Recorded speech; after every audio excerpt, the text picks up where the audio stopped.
আজ সকালেই বাড়ির পিছনে চলে এলাম গাছ থেকে এঁচড় কাটবো বলে। আজ এই এঁচড়ের তরকারি বানাবো খাসির মাংসের মেটে দিয়ে।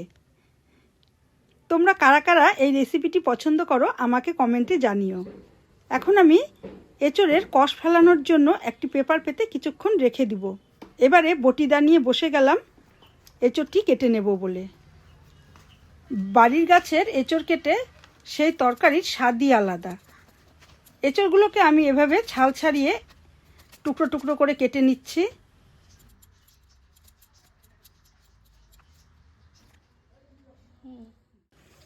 পুরো এঁচড়টা কাটা হয়ে গেলে গ্যাস জ্বালিয়ে জল ও লবণ দিয়ে এঁচড়টা সেদ্ধ হওয়ার জন্য বসালাম। এঁচড় 10 মিনিট ভালো করে সেদ্ধ করে নেব। এবার জল ঝরানোর জন্য একটি ফুটো গামলার উপর ঢেলে দিচ্ছি। এদিকে মেটেগুলো ছোট টুকরো করে ধুয়ে নিলাম। কড়াইতে তেল দিয়ে ধুয়ে রাখা টুকরো করা আলু হলুদ লবণ দিয়ে লাল করে ভেজে নিচ্ছি।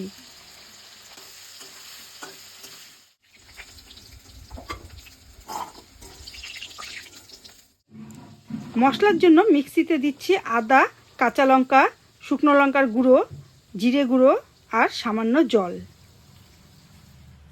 ওই তেলেই সেদ্ধ করা এঁচড় হলুদ লবণ দিয়ে ভালো করে ভেজে তুলে নেব।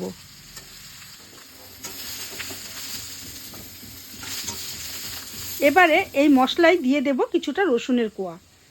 আবারও ভালো করে একটু পেস্ট করে নিচ্ছি।